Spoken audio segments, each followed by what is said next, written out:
Hi, Michelle. Hi, Anand. Nice to see you. Nice to see you too. So, today my guest is Michel Gendreau. He's a professor of OR in the Department of Mathematics and Industrial Engineering of Polytechnique Montreal in Canada.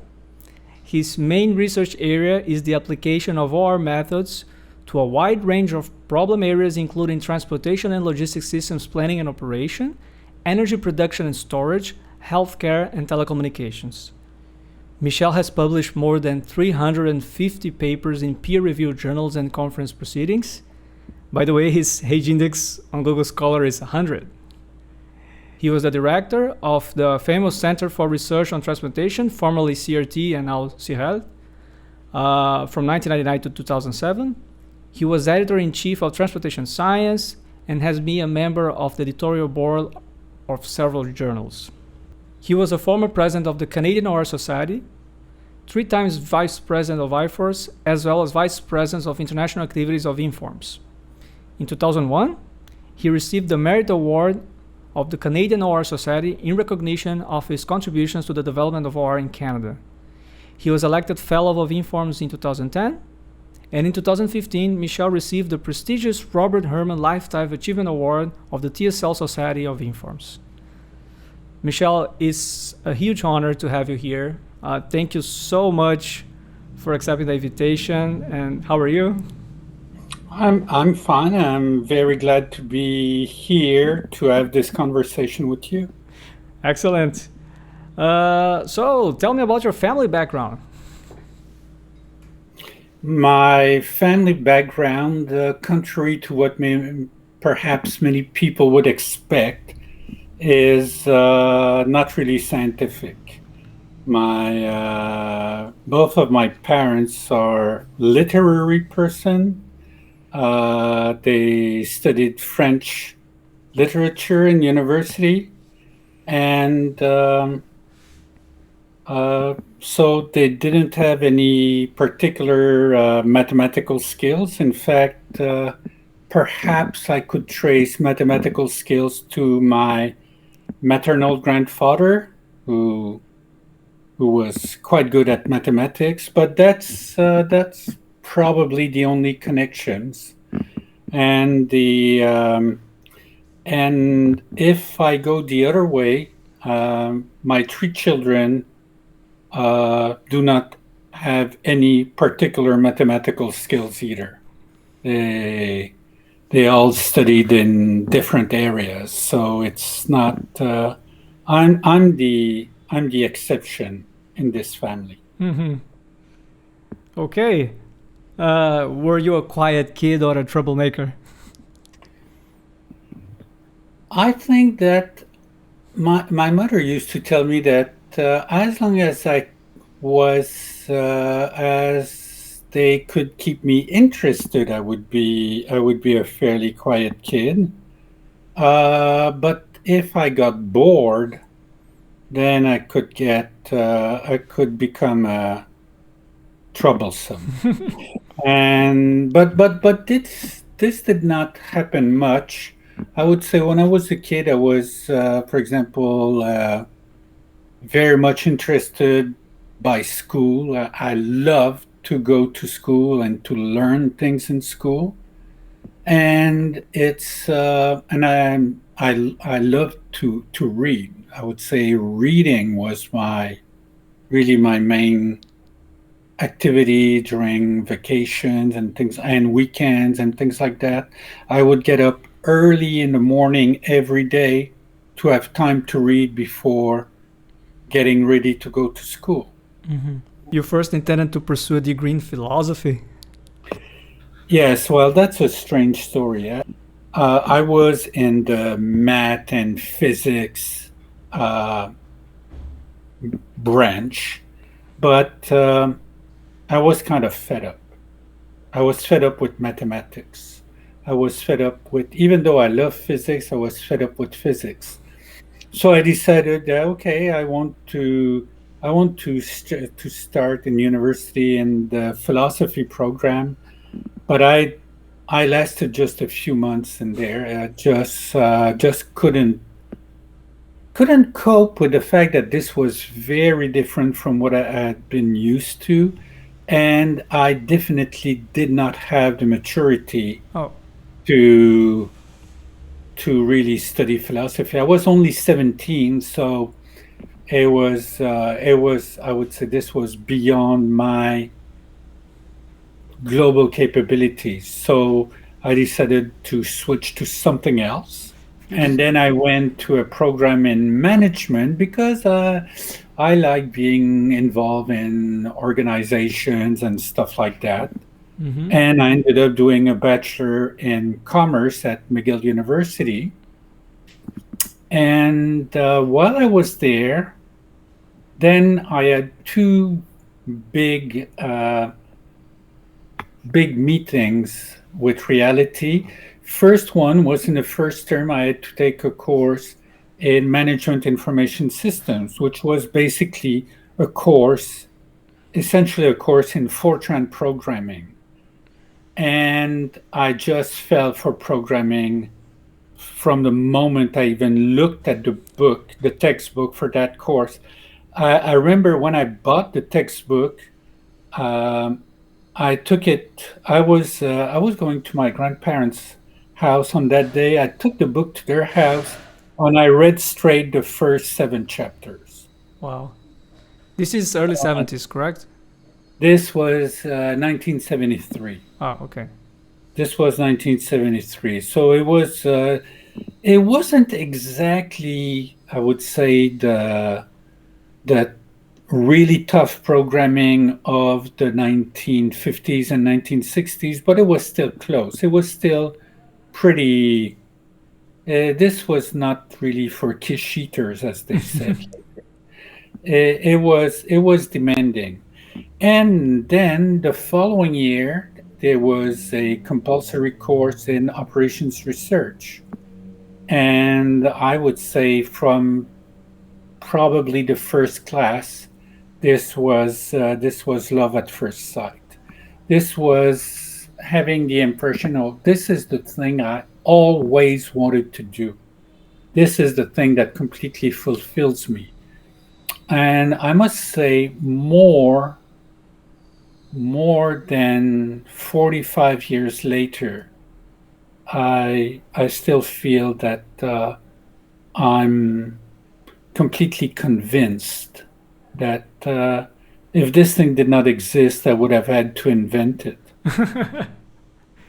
Yeah, it can be seen as a sort of an addiction, right? You can't imagine the life without optimizing.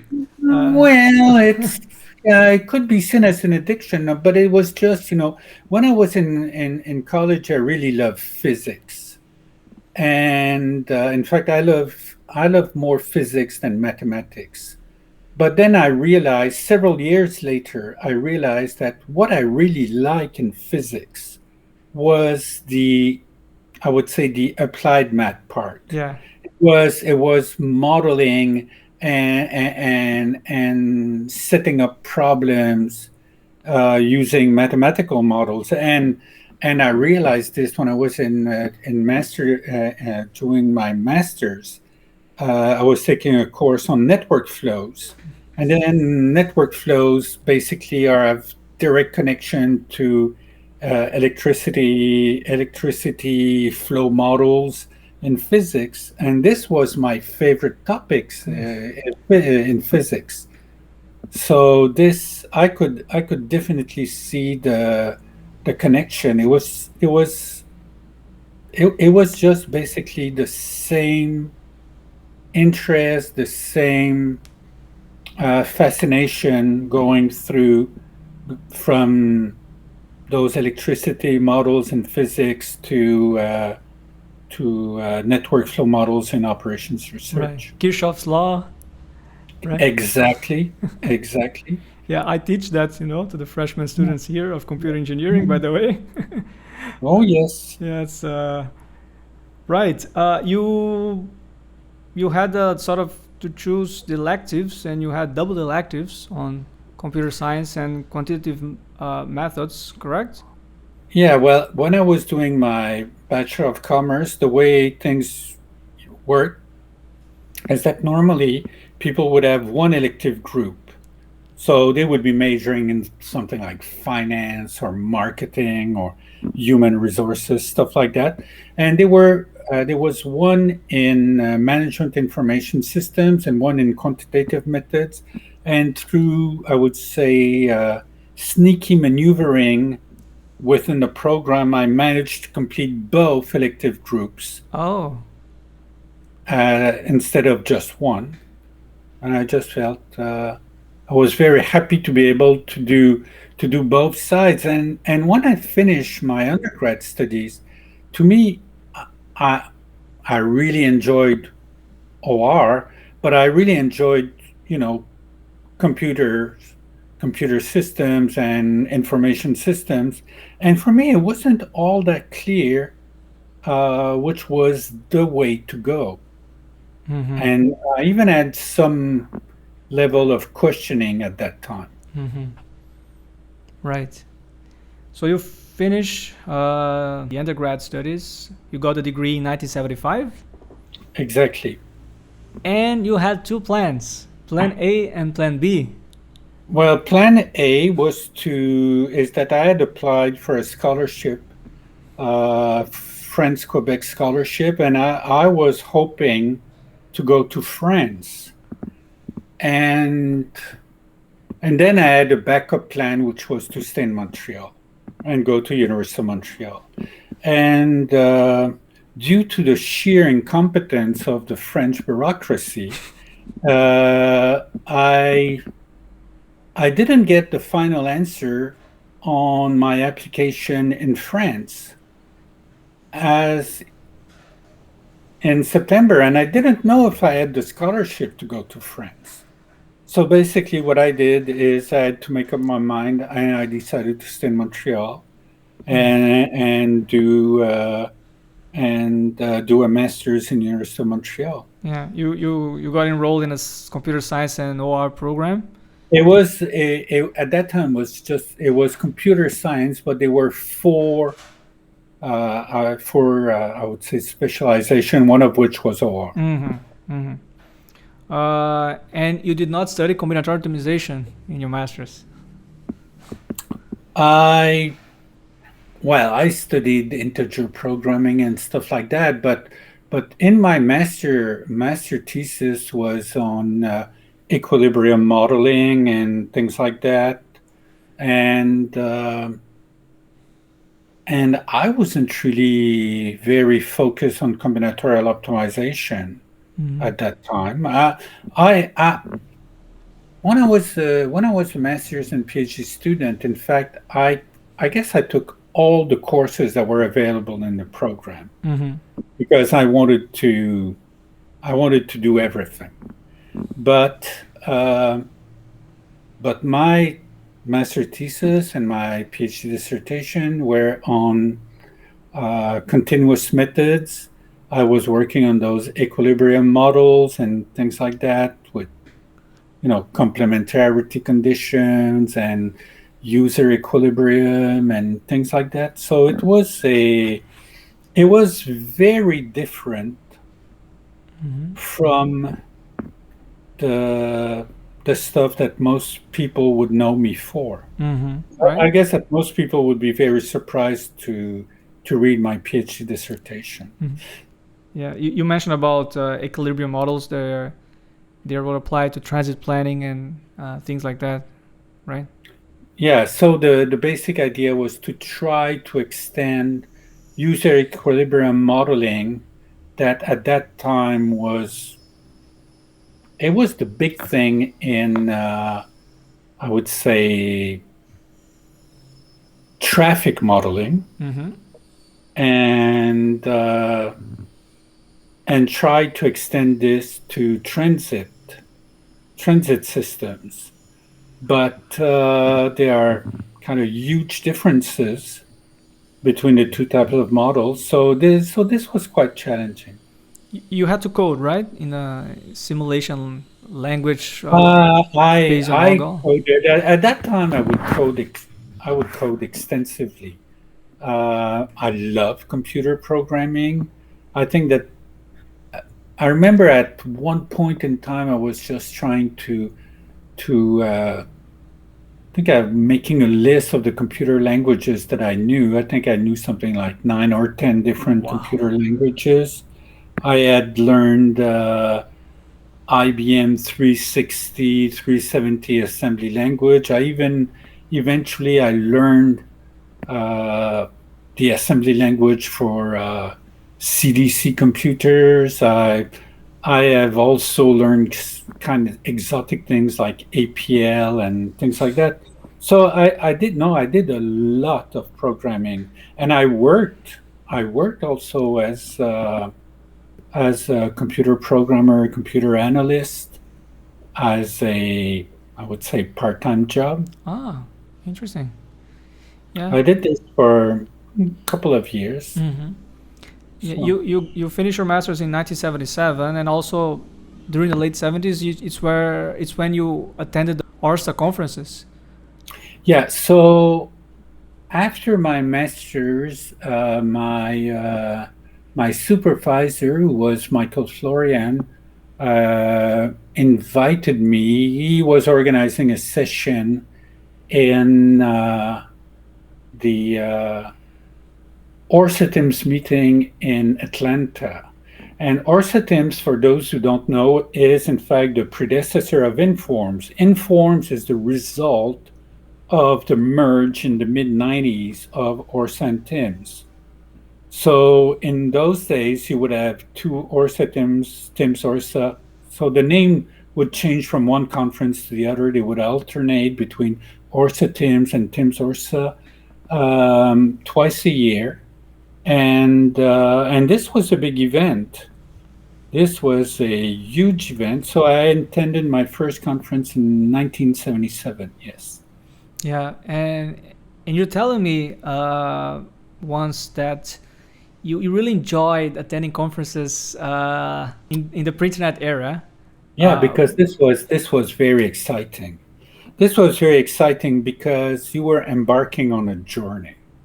You were leaving home, going to the conference location, maybe doing a little bit of sightseeing, and in those days, especially when I was a student, we would usually try to grab maybe 1 or 2 extra days to do some sightseeing on the conference location.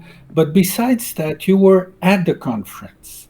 The only thing that you had to do was to go and attend talks and do some networking. So this was the whole thing.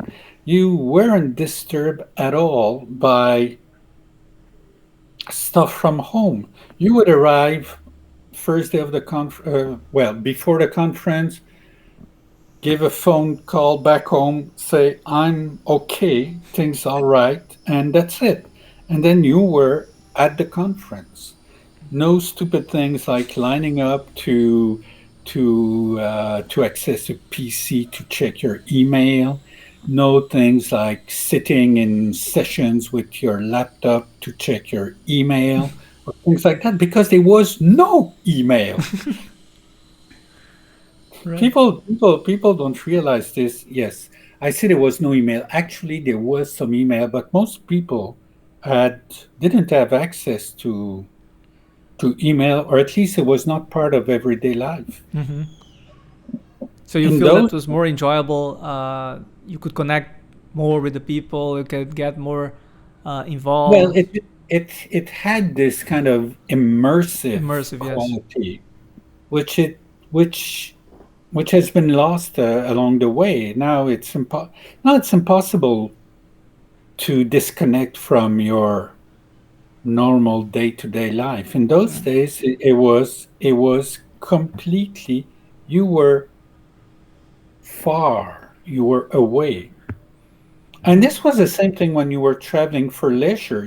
I remember when I was a student taking 2 9-week trips to Europe, and you were leaving, going to Europe for 9 weeks. You were disconnected from your family, from your friends, from everything for 9 weeks. Yeah. This was a huge experience. Yeah, yeah. When I was a kid, I traveled to U.S. and Canada for 45 days, and there was no internet, at least for the general public, if you will.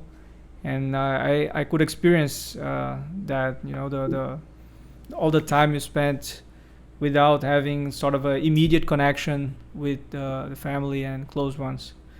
Hmm. Right. But then you decided to do PhD, and on a similar topic, equilibrium In fact, models. what happened is I even before I was finished with my master degree, I was already enrolled in the PhD program Ah, okay. because I could have, in fact, I could have just skipped my master thesis and went directly to the PhD dissertation. But so I continued to work on the same problem. You wrote a PhD dissertation with more than 300 pages, but you didn't publish much. Yeah, a PhD dissertation with more than 300 pages, and you have to think that all of this was typed with a electric typewriter. No LaTeX, no whatever in those days. So this was typed physically. But I didn't do it, fortunately. I didn't do it. But I wrote the complete manuscript of this by hand with Wow. with a pen, with a real pen, and I must have it somewhere because I don't remember ever getting rid of it. Hmm. I don't know where it is now, but I must have it somewhere. The whole thing, and then I would be completely. This has to do also with the fact that this was not stored on the cloud or anything like that. You had your manuscript; that it was a physical manuscript, and I was completely paranoid about losing the manuscript of my dissertation. So I would usually keep 4 copies of every chapter in Hmm. different places, Wow. just to be sure. Yeah. It took more than several years for you to complete the PhD. Uh, tell me It, more about that period. yeah, well, it took a long time because I did lots of things. In particular, I did number of things that had little to do with completing the dissertation itself. I was involved in student unions for quite a bit. I got married. I had a daughter. I did lectures also, so things like that. And the fact is that somehow along the way, I think I kind of I lost the thread. You know, I lost the motivation, the basic motivation for doing a PhD and pursuing a PhD is, well, I would say the main reason that I was pursuing things and trying to complete the dissertation was that I had been given nice scholarships. I felt that I had a responsibility about, kind of delivering. Hmm. Yeah, but you did you recover the motivation at some point, or you just went on and finished just because it was Oh, an obligation? not during, not, I wouldn't say not during the PhD. In fact, it took a while before I really reconnected. There's one moment where I can trace the reconnection, which was back in a conference in 1988, which was like 4 years after finishing my PhD. You know, I would work on projects. I would have, I would be interested in, yes, in solving problem and developing algorithms and things like that. This I would enjoy, but somehow the true fundamental uh, motivation was not there. And the true fundamental motivation for me is that we do research as a community. Mm-hmm. And one of the reasons for working on writing papers and making presentations in conferences is that there is a community there of people uh, for whom we know, for whom we have respect and things like that, who is interested in what we're doing. Mm-hmm. So Right. this is for me. This is the one thing is the it is being part of this community, which is really exciting. Mm-hmm. If you're going to do research in your basement all by yourself, which is pretty much what I'm doing these days, but if you're because of the pandemic, but by itself is not all that exciting. I can just do sudokus or do puzzles or whatever. It would be pretty much the same thing. Uh-huh.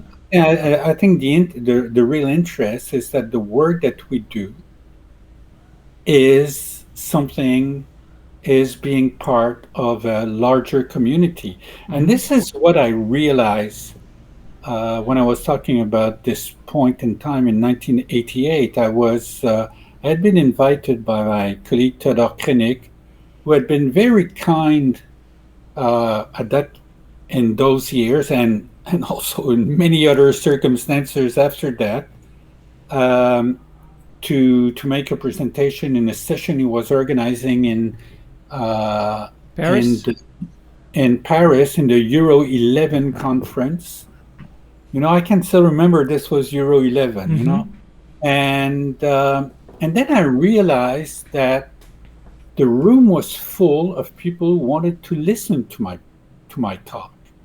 And after I had people who came to see me and said that they really enjoyed the talk, they wanted to invite me to give talks in other conferences or meetings.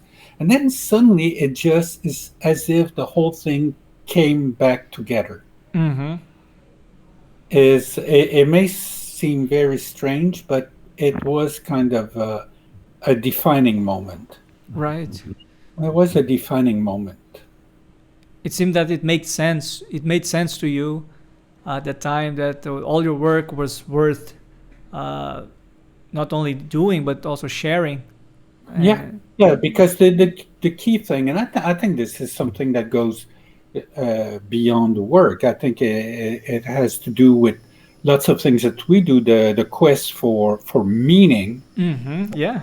What Right. is what is the point of doing the things that we do in life is important, and that little session gave me this kind of tangible indication that yes, this work is worth doing. Mm, And there's excellent. an audience for this, and this is an audience which is not made of anonymous negative referees. It's an audience, yeah, because we often have this. I remember in those days, I kind of had the impression that you write a paper, you submit a paper, and it goes to this kind of black void, which is anonymous referees who write nasty things about your work, Uh-huh. and but that's not what it is Mm-hmm. at all. Yeah. Right. Uh, After you finish your PhD, you almost went to Brazil to become a visiting professor in Fortaleza with the help of the great professor Nelson Maculan. Yeah, But it.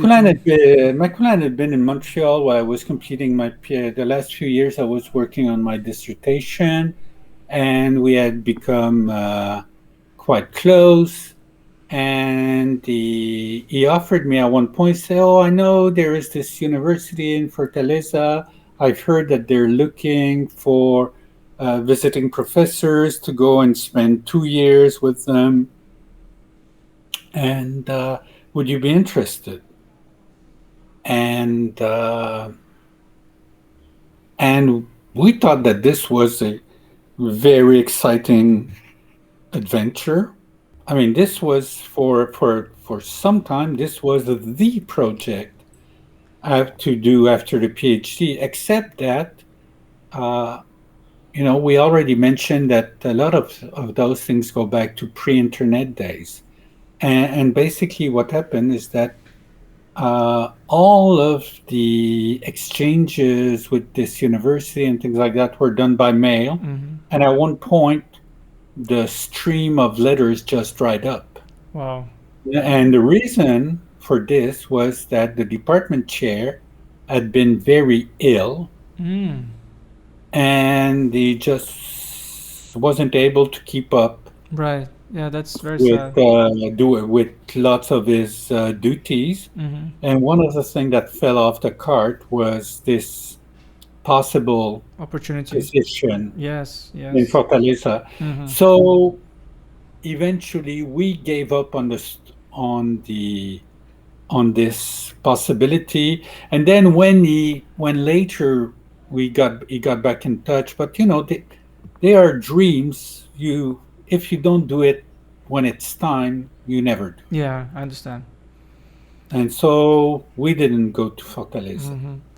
So after a quick postdoc period at UCAM, under the supervision of Professor Jean-Claude Picard, you found a position at Polytechnique in 1985. No, it was in fact it was fall 1984. Ah, It okay. was fall 1984. It was a research position. Basically, I was filling up for somebody who had go on a cooperation assignment in Senegal. Mm-hmm. So there was some budget available to hire some research Mm-hmm. staff, and I was hired. But this was not by any means a permanent position. I lived for 3 years in, I would say, a completely Right. unstable situation. I wouldn't know, by the end of the winter, I wouldn't know if my contract would be renewed or Renewed. not. I Mm-hmm. had no idea. Mm-hmm. But I stayed there for 3 years. Right. Uh, you got traded from Gerard to CRT at some point. Can you tell me that story? So this is a funny story. In the mid '80s, the Quebec government had developed a program. There was a situation where they weren't budgets to create new faculty positions in universities. So the Quebec government, in an effort to retain some talent, uh, created a program for major research projects that would be revolving around, I would say, some of the most productive research teams in different topics. Mm-hmm. And what happened is that Gerard, who's also in Montreal, got one of those projects. And in fact, officially, I was supposed to be part of this project from Gerard that dealt with production optimization and stuff like that. At the same time, the Center for Research on Transportation, CRT, had another project on applications of OR to different transportation topics. And and then there's something very strange happened. I was on sick leave, in fact, and when I came back, I was just told by my department chair, "Oh, you're going to CRT." So what do you mean? I said, "Oh, you've been traded." What do you mean you've been traded? I had really the feeling that I was a hockey or football player receiving a phone call from his general manager saying, "Okay, take your bag and catch the next flight to CRT," and that's it. And so this was a straight one for one deal. And so it was just a swap of people because the people in CRT knew that I'd been working on some research projects on maintenance and repair management for transportation infrastructures. Mm-hmm. This was in the mid '80s. There was a big fad in the US lots of American Department of Transportation started working on optimization models to optimize maintenance operation on their highway network. And in fact, the U.S.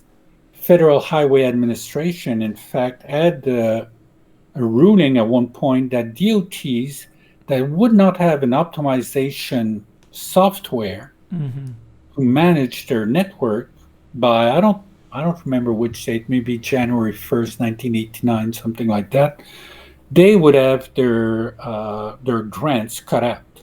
Wow. So lots of people were working on this, and there were people in Quebec who were working on this. And I was in touch with those people who were trying to develop different types of optimization models for maintenance optimization. And this is always something that I say with a little pinch. Sometimes I feel like I should go and buy myself a brown bag to put on my head, which is if you've ever been traveling around Quebec on Quebec highways and considering their very bad state, I must confess that I designed the optimization system to optimize road maintenance in Quebec. Wow. But I don't feel I'm responsible for the poor state of roads. Right. No, but it's so this is something that I worked on for several years, and in fact, the then director of CRT was Jean-Marc Rousseau. Which, by the way, is the father of Louis Martin Rousseau. Is the father of Louis Martin Rousseau, who is my former PhD student and colleague. So he wanted to have this expertise inside the center, and so this is why he traded for me. So I have to look at this from a positive standpoint. I wasn't traded away. It was the people in CRT who wanted to have me join their team. Right. They traded for me. Yes, and then you got a full-time position when Professor Gilbert Laporte was the director. Well, this was part of the deal. The deal was that I had this full-time research position from summer 1987 to summer 1993. With no teaching activities, right? No teaching at all.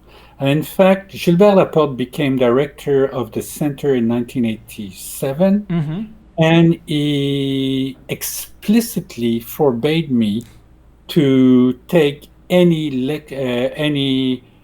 teaching position. He told me, say, no, you're here, you're paid to do research, and you do research full-time, no teaching. Right. And you told me that many people thought you were very talented, but not properly organized, and that someone with similar behavior nowadays will be probably kicked out of academia. Well, this is maybe I'm just letting myself carried away, but I know that at that time I had a really hard time. I could have lots of ideas. I think I had a lot of good ideas for developing algorithms, nice models, whatever. But I just couldn't transform those good ideas into papers. And basically, I think I needed to get organized. And this is what Gilbert Laporte really set out to do. He decided to say, okay, we're going to get this guy on the proper track. And this is when we started working extensively together. And for anybody who know him, well, he's the epitome of organization. He is the epitome of I would say, transforming good models, good algorithms, good ideas into nice papers. And basically, that's what he taught me. Mm-hmm. That's So, what he taught me. He taught me because we did it together. so you will reserve meeting room for a week and you write And, and, papers. in those days, and you have to go back to those days, is that we're not writing papers on the computer. We're not doing LaTeX. We're not doing anything. We are taking a pad of paper and a ball pen, and we're going into a meeting room and we write a handwritten manuscript. And the funny thing, which I've done for many years in the early 90s with Gilbert, but I've not really done with anybody else afterwards, is that we would write the paper together. And this is extremely unusual, but we would write the paper together. We would start on the Monday morning with the introduction, and then the idea was that you should be writing one section per day. Mm-hmm. And then all papers should have 5 sections because there are only 5 days in the working week. And by Friday, you should have your manuscript pretty much rounded up. And the golden rule was that you're supposed to write one section per day. And if you finish on one day, if the section is finished by 2:30, well, you can go to the beach. Well, there's no No beach, beach, yeah, I know. Yeah. but but you see the point. The point is that always have a very focused and clear objective and work toward it. Yeah. Tell me about that physical process of doing cut and paste, literally. Yes, well, in those days, cut and paste was a real activity, way before it became some kind of, I would say, option on computer systems. Cut and paste was literally that. You took your sheet of paper. For example, if you were dissatisfied with some part of the manuscript, what you would do is you would just cut it out. You would write replacement text on another sheet and take scotch tape and just tape the replacement text on the former page, and that's it.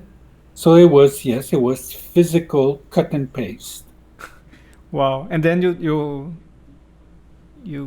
give the final result to the secretary to type. Yeah, and then we had specialized secretarial staff who had the training to really type those scientific texts. Mm-hmm. Back in the if you go back in the 70s and things like that, you had big pools of secretaries in universities. Mm-hmm. You have to remember that in those days, pretty much any letter, any formal letter would be typed by a secretary. I mean, professors would not type their letters. Mm-hmm. They would not write up their manuscripts and things like that. You had lots of staff to support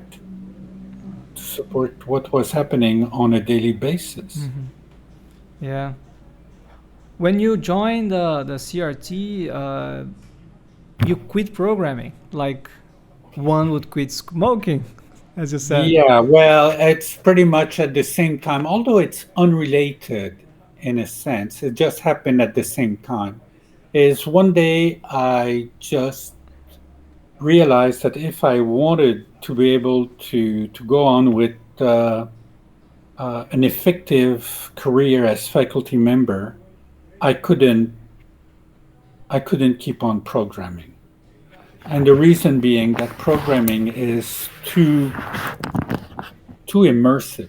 Mm-hmm. So I just decided in a very I would say, completely conscious act. I took my programming pencil, took it, I said, okay, that's it, finished. I gave up programming, which I really liked. In fact, I loved to program Mm-hmm. at that time. But I decided to give it up because I thought that if I kept programming, I couldn't really do the other things that I needed to do. Mm-hmm. Right, right, right. And I kept the door open, which is that when I retire, I allow myself to go back to program. Let's see if that's going to happen. Okay. Yeah, I'm not sure. I'm not sure. But the one thing is, I gave up programming, but I didn't fully give up. I would say algorithmic considerations. For example, throughout after giving up programming, I've had many conversations with students or programmers or analysts regarding, for example, data structures and the way to properly set up, uh, I don't know, for example, partial information to really speed up some computations and things like that. I have written quite a significant amount of pseudocode and things like that. Mm-hmm. So it's not because I have, given up the algorithmic side of things. What I have given up is the tedious side of programming when you have to do it really,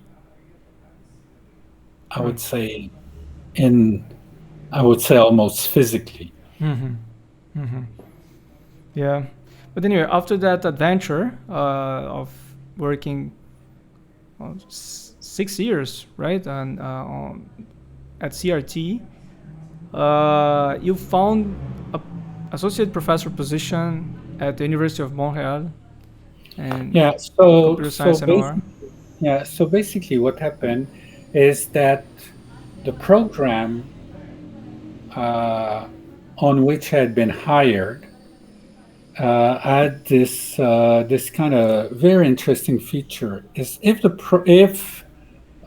project was evaluated to be successful, the research positions were turned into faculty positions.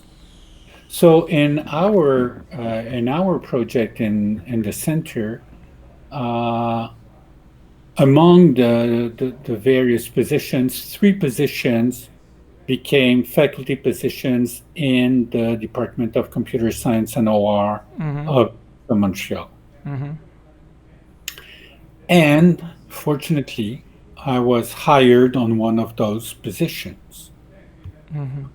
And the neat thing with that position, with that thing, is that those positions they came with a half leave for research for 5 years, Right. which means that after I was hired for the next 5 years, Mm-hmm. I I wouldn't have to give a full teaching load. I just have half teaching load. Mm-hmm. Mm-hmm. And I'm going to tell you a secret, which I don't think I told you in our previous conversation. And this is something that drives some of my younger colleagues mad, is that throughout my career, I never taught a full teaching load. Never. Wow, that explains a lot in a way, right? Never, ever. I never taught a full teaching load by I would say, a auspicious alignment of the planets and things like that. So that, yeah, it's been like, and for a variety of reasons. It is just not one reason that explained why I didn't have this. It was at different times, different reasons, but I I never taught more than two courses in a year, Wow. ever.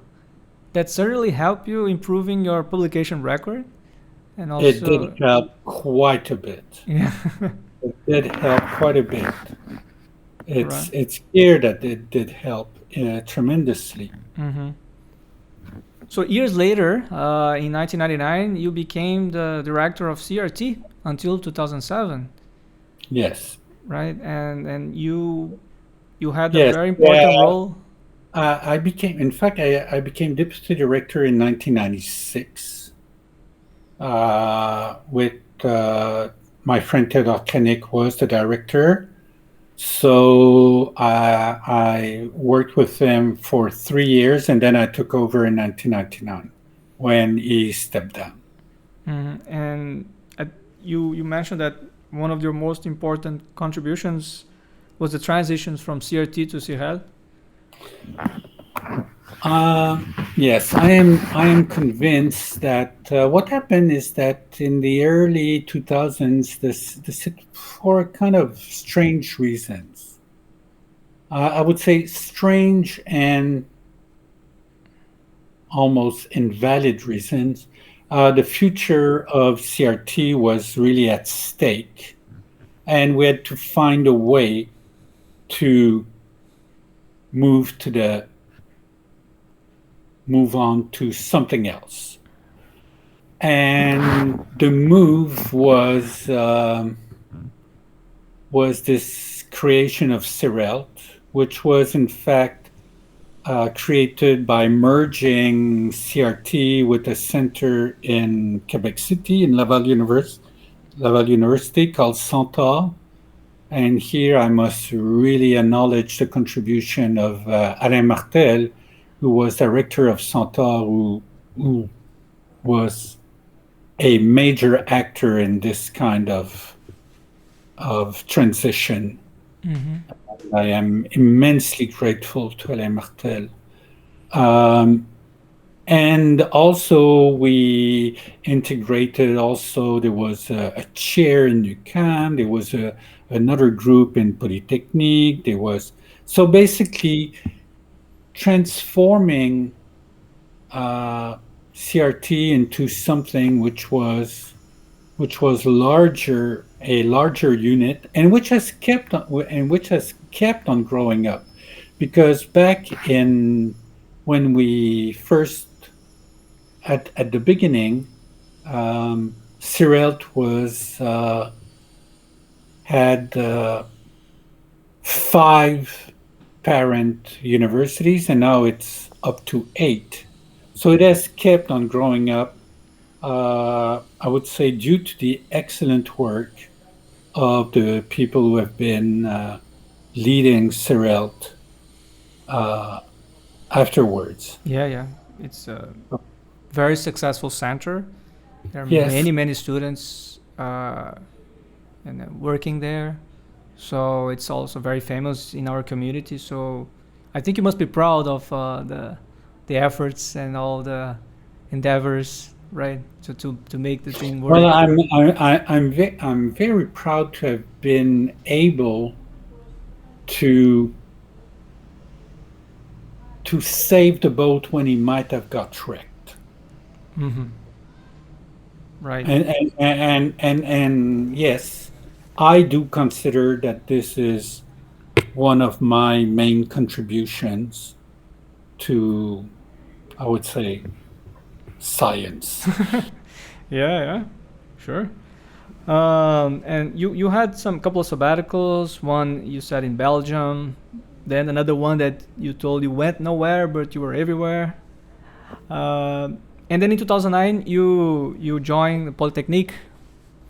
Yeah, so I joined Polytechnique. This was kind of a strange thing. It was again my colleague François Soumia who was in many ways behind that. Is I was invited to lunch one day, and I was and before even having anything to eat, I was asked, say, "Would you care for a chair?" And so the idea was that there was industrial chair with Hydro-Quebec, which is our power authority, and they were looking for somebody to. There was somebody who was stepping down, and they were looking for somebody else to take up the chair, and move forward with it. So this was, I thought this was a nice opportunity. So I went to Polytechnique, and then I started this research program so the official title was the Stochastic Optimization of Electricity Generation. Mm. And I started to learn about things like inflows and all kind of, and working about dams and also all kinds of peculiar things about the way electricity is generated. Yeah, that lasted. And so I started doing this in 2009, and I I have been working intense on that side and intensively until 2015. But in fact, I had several PhD students who completed dissertations later than that. In fact, I just received a message, uh, was it yesterday, about a paper that had just been published about. This is one of the paper of the dissertation of my last PhD student with Hydro-Quebec, Mm-hmm. who graduated in January 2021. Mm-hmm. So it's Yeah. so now so this thing has been ongoing for quite a number of years. Mm. You hold And the chair for between 2009 and 2015 formally, correct? yes, yes. And then it's where you had your double research life because you never gave up the research on logistics and transportation. Exactly. So at that time, I was running in parallel something that should have been two full-time research programs. I had the research program on electricity generation and storage, and in fact, I still have students who work on those on those. I was mentioning the last one who graduated that was involved with Hydro Quebec, but in fact, I still have another. Another student who's working on this. In fact, two students that are still involved on energy project. Mm-hmm. Um, one of which is Brazilian. Nice. Turns out to be Brazilian, Uh-huh. uh, and um, and then at the same time, I had a completely parallel program on transportation and logistics with a lot of routing, and so especially a lot of work on, for instance, stochastic vehicle routing. And I remember I attended a talk at the Brazilian Hour conference in 2010 in Bento Gonçalves, one of your talks on stochastic VRP, and I remember clearly you saying that that was your very favorite topic.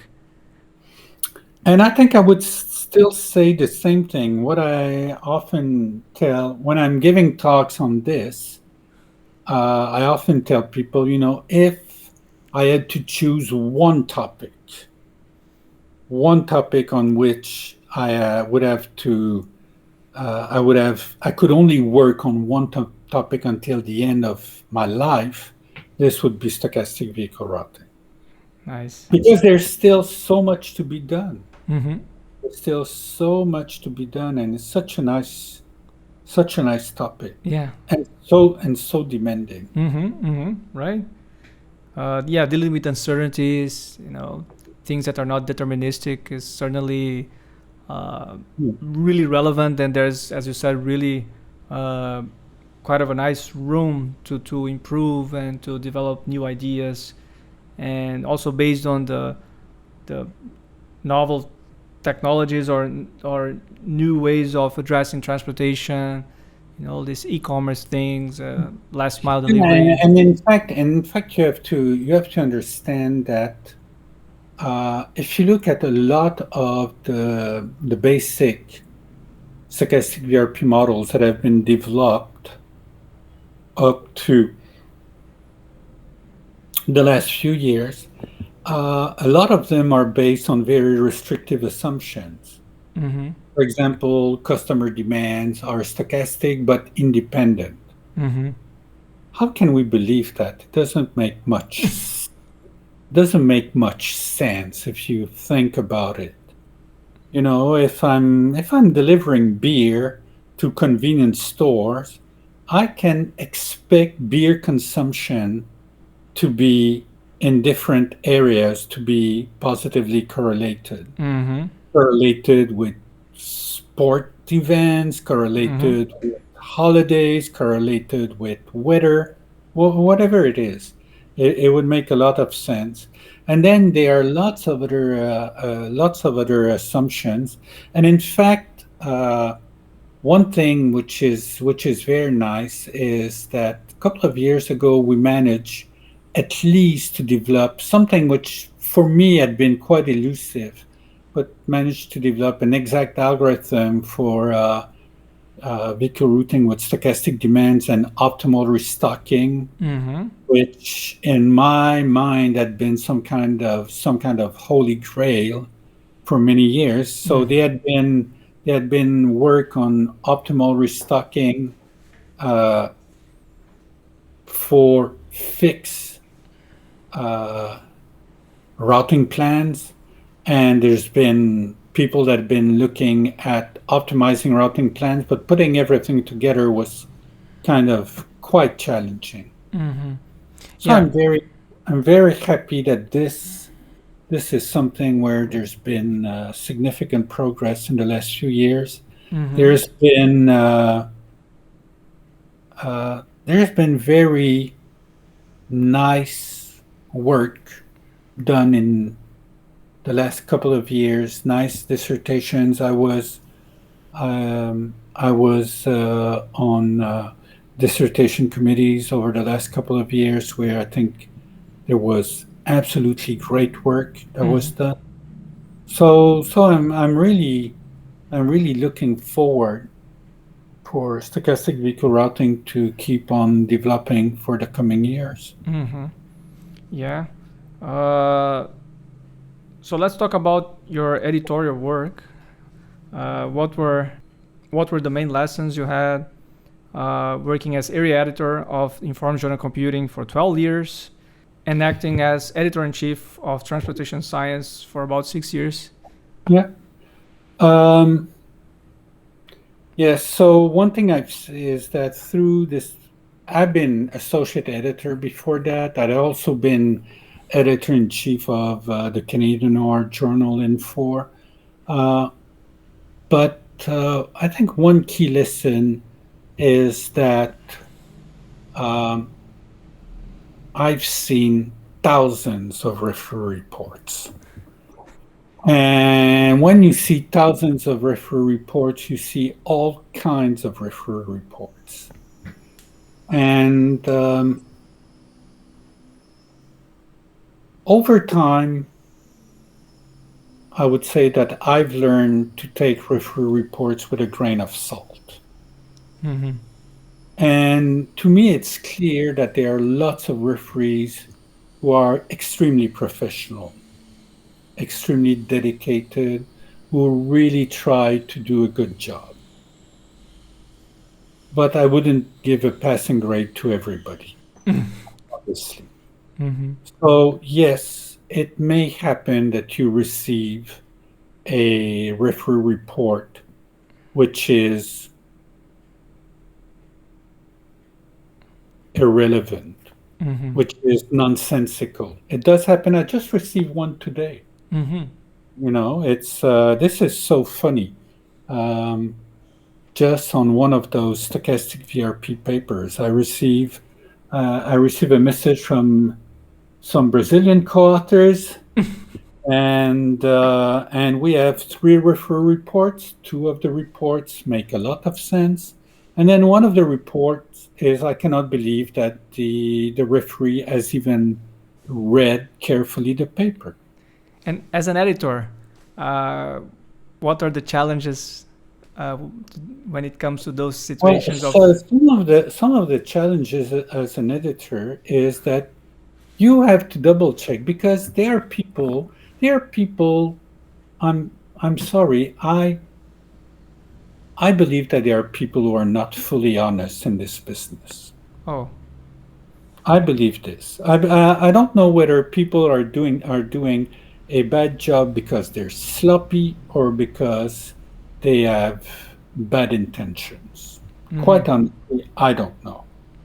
And I cannot do this. But one thing which is clear for me is that I've seen a lot of bad referee reports in my life.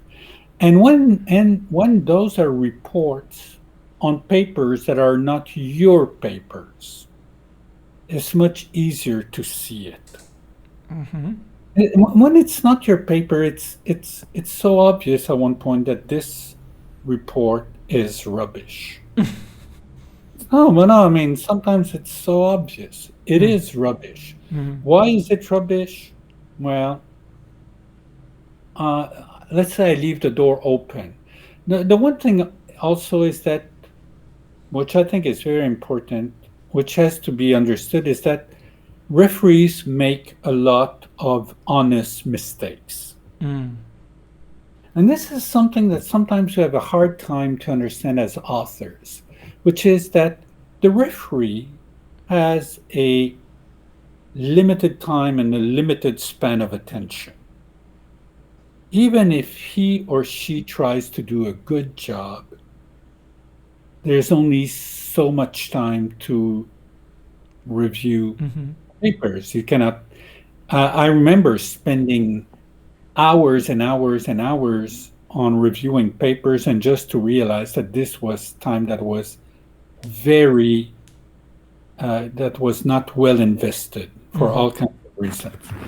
But but also you can make mistakes. Let me tell you about a mistake that I did once.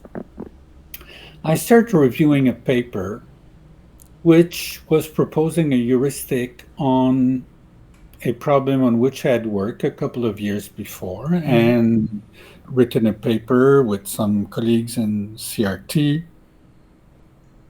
So I start reading the paper, and in the beginning of the paper, the authors highlight the fact that there are different versions of this problem, and that most of the work has been performed on a version which is different from the one that they are tackling. Mm-hmm.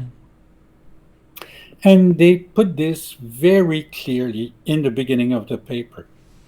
So I start reading the paper, and then I have to stop at one point, probably because it's too late or something like that. I put the paper aside and I come back to it when I have the opportunity, which might have been 2 days, 3 days, 1 week later. I don't remember. I start from the middle of the paper. I go to the computational results. And then when I'm checking the computational results, I decide to compare them with the papers we had written 2 years before. And Mm-hmm. then I realized that the performance of this algorithm is inferior to what we had published. Mm-hmm. So I say, well, the paper is quite okay, but the computational results are not state of the art. Therefore, I must regretfully recommend rejecting the paper. Mm-hmm. About 2 weeks later, I receive an email from the editor who says, I have received a message from the authors, Mm-hmm. and they point out that your conclusion is incorrect because they have not been working. They have not been working on the same version of the problem that you had been working on. Mm-hmm. And then it was a very funny question. The question was, what shall we do? And I thought, well, what do you mean, what shall we do? I think that the answer is so obvious, is I made a mistake. I was wrong. I'm going to go back to the paper. I'm going to check it again.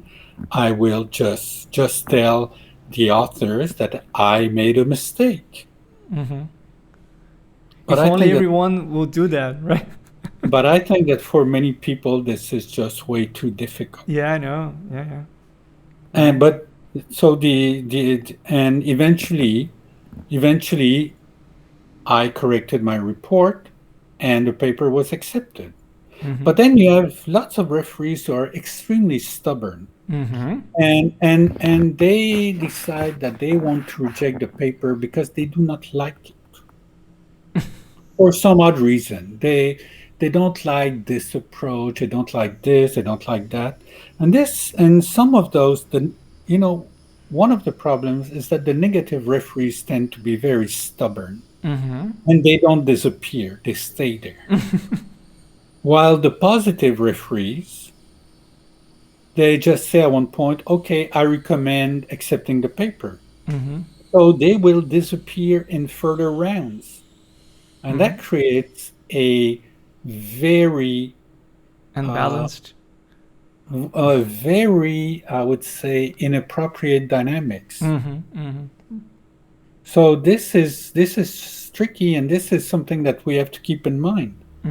That, you know, at the outset, there were 3 referees for this paper.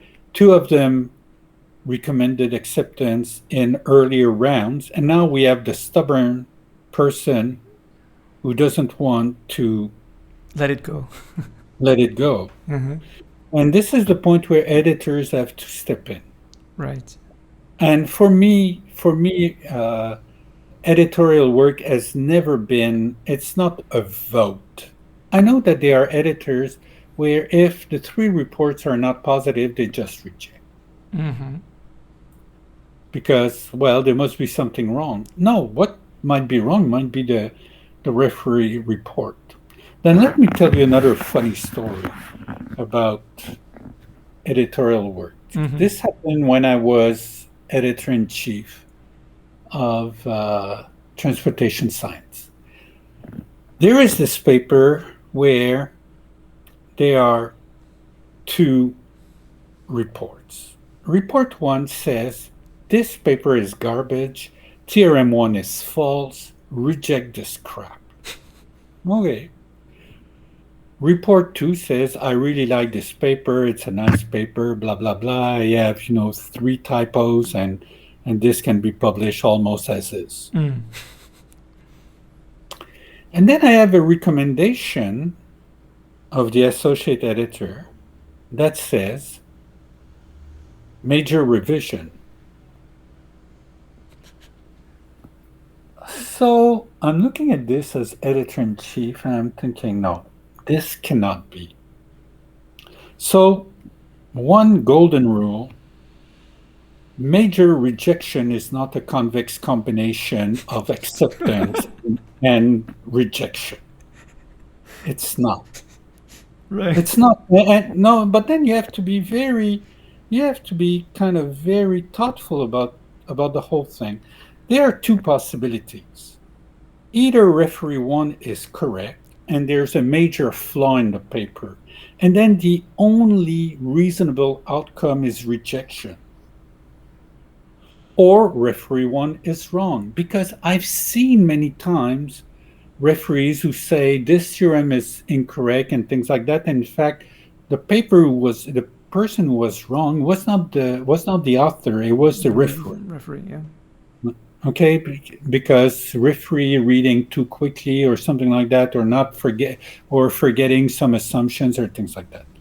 Okay, so either theorem 1 is correct or it's false. If it's correct, then I guess we should go with a minor revision. And if it's false, we should go with rejection. But the one thing that I know for sure is that this should not be a major revision. Yeah. I see your point completely, and I agree. And this is why editorial work requires thoughtful action. It requires that you really pay attention to what's going on. Sometimes the editor just wants to play safe, and it can be unfair, right? By doing the convex combination. Some people may have vested interest sometimes. And the one thing is, to me, an editor is not supposed to be a mailbox. It's not supposed to be a mailbox.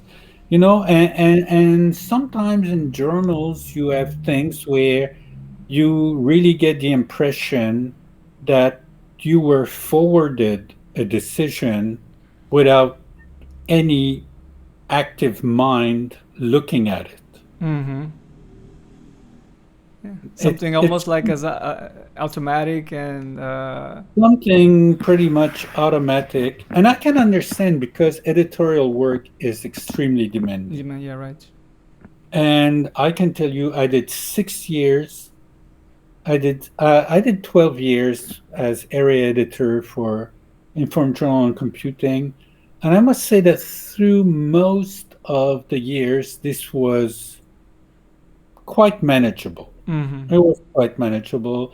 I was also associate editor of Transportation Science for many years, and for most of the time, it was incredibly manageable. Mm-hmm.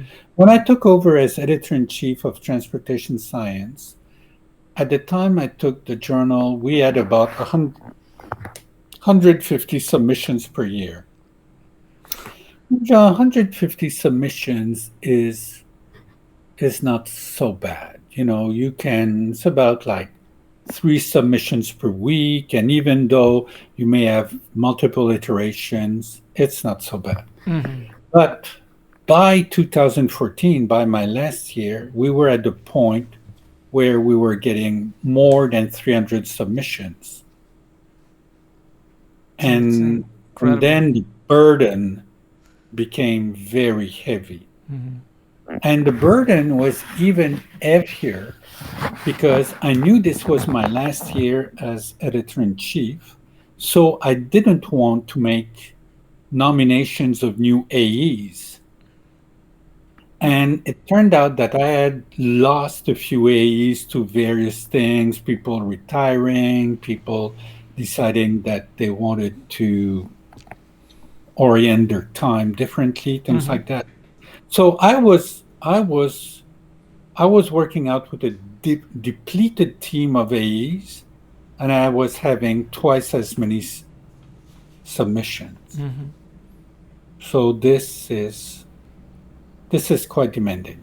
Yeah. So Before we close on this, I have a kind of a general statement to make. please tell me. This is no matter what I said about referee reports and referees and whatever. One thing I want to go back to my first statement, which is I think that there are lots of very dedicated referees who do a very good job and who are very dedicated. That's the first thing. The second thing, I am absolutely convinced that while the process is not perfect, it produces published papers that are, in general, significantly better than the original submissions. Mm-hmm.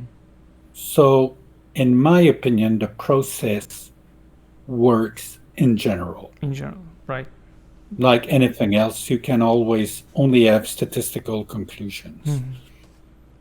Mm-hmm. Michel, in addition to all your editorial work, the hundreds of papers you published, you also had important roles in working as vice president of IFORS, and also, as I mentioned in the beginning, and also as vice president of international activities of IFORS. You got many awards because of all your contributions, especially I think the one that probably you liked it very much, which is the Robert Herman Lifetime Achievement Award of the TSL Society of IFORS. After getting a award like that, you can basically retire if you want, right? But Well, basically, this was the one thing I really wanted. So I could have basically retired, but it's not exactly like that. And in fact, I'm not going to retire in the very near future because I have a new batch of PhD students who are several years away from graduation. So you'll have to cope with me for another, I would guess another 4 or 5 years, probably something like that. How do you find the motivation to keep going? I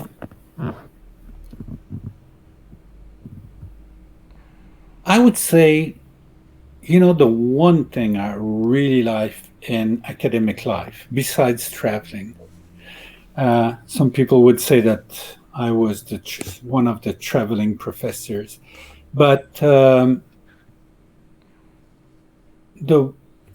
the part of our work that I like the most is working with the PhD students. I often, and postdocs also, and master students, but mostly with the PhD students. And when I look at my schedule in normal times when I can go to CIRRELT and not stay in my basement, and I look at my schedule and I have, for example, 4 meetings with PhD students. For me, this is a perfect day. Mm-hmm. This is a perfect day. This is the one thing that I like the most, is really sitting down in a meeting room with a blackboard or a whiteboard and talking with the student about his or her dissertation. This is the one thing that I really enjoy the most. Yeah. And if you're looking at certain things, yes, you could say, well, what is the motivation for doing certain things? I would tell you now. I got the Herman Award, which was the one thing I really wanted. I got now I managed to get my H index to 100, which was the target figure, and so what is the point in keeping on writing papers and publishing? I would tell you most of the time I don't do it so much for myself. Mm-hmm. I don't do it so much for myself. The reason why I want to see the papers that are coming out from projects with the PhD students or with the postdocs published is I really want to see those papers published for them. Mm-hmm. I am eager to see those papers published because I know it's important for them to get their career started. Mm-hmm. I can sometimes I have this view that, well, no, basically I don't have much to gain in the future. I don't expect to be nominated to some kind of National Academy of Engineering or things like that. If this would happen, I would take it, but I'm not looking forward to any of those things. Mm-hmm. It's really about my goal is really trying to get a good time doing the basic work, doing the basic research, having a good time with the students, with the colleagues, and I must confess, I really love the sugar-coated part of things. I really love to go and travel around the world. Right. I really like the idea that I do have friends all around the world, and I must confess that I miss dearly those friends for the last year and a half. Mm-hmm. But eventually, we'll be able to travel again. Yeah, I hope you can visit us in João Pessoa at some point too. Yeah, so I remember I met you 10 years ago, and I was in fact chair of your when you were presenting. I was a chair, and I had to ask you to stop after you were about to exceed the time limit, and I started to panic at that time. But then now you see things a decade later, and it's just nice memories, and I would love to sit and have dinner with you, and maybe take you to have some caipirinha around. No, I'm always in for caipirinha. Great. Michel, it was wonderful to have this conversation with you. I am so grateful for you to share these amazing stories and your views on editorial activities and so on. It was just a treat, and I hope the listeners will also be very, interested and impressed by all things you've done for the field over the last 40 years or so, right? It's quite of a ride. Thank you so much, Michel. Thank you. If you allow me one last word, which of course, please. I mentioned a few persons here and there to whom I was grateful for what they did for me. Gilbert Laporte, Théodore Koenig, Jean-Marc Rousseau, but there are a lot more.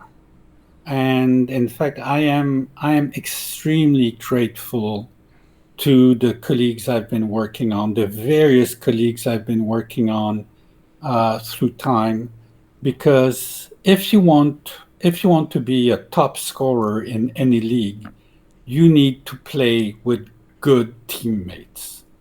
So a lot of the successes that are connected with all those publications, well, a lot of those derive from great co-authors.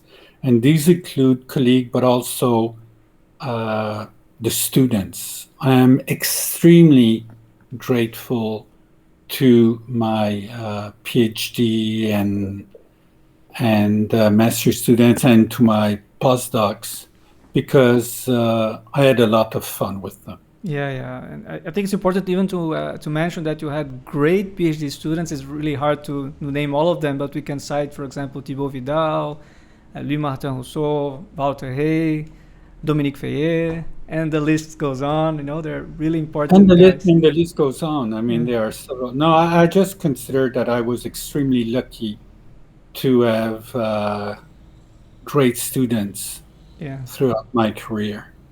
Yeah, excellent. So, Michel, looking forward to meeting you soon. It was wonderful to have you here. And please stay safe. And I wish all the best. Thank you. Goodbye, Anand. Ciao. Bye.